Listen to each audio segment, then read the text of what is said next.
चांदवड तालुक्यात व शहरात महिला वर्गास टार्गेट करून सोन्याच्या वस्तूंची दागिन्याची लूट करून पळून जाण्यात यशस्वी होत आहे.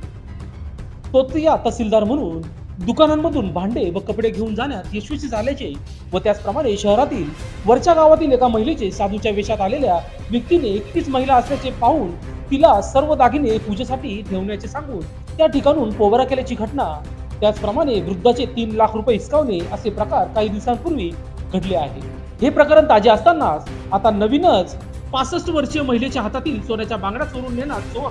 यशस्वी झाले आहे. याबाबत सोमवार पेठेतील आचलिया यांच्या किराणा दुकानातून वस्तू घेण्यासाठी आलेल्या व्यक्तीने मला मंदिरात काही पैसे दान करायचे आहे, मंदिर बंद आहे, तुम्हीच एवढे पैसे मंदिरात द्या, तुमच्याकडे हे पैसे घ्या अशी बतावणी करून यासाठी 1100 रुपये काढून ते सोबत असलेल्या फुलांच्या पिशवीत ठेवल्याचा भास निर्माण केला व आचलिया आजी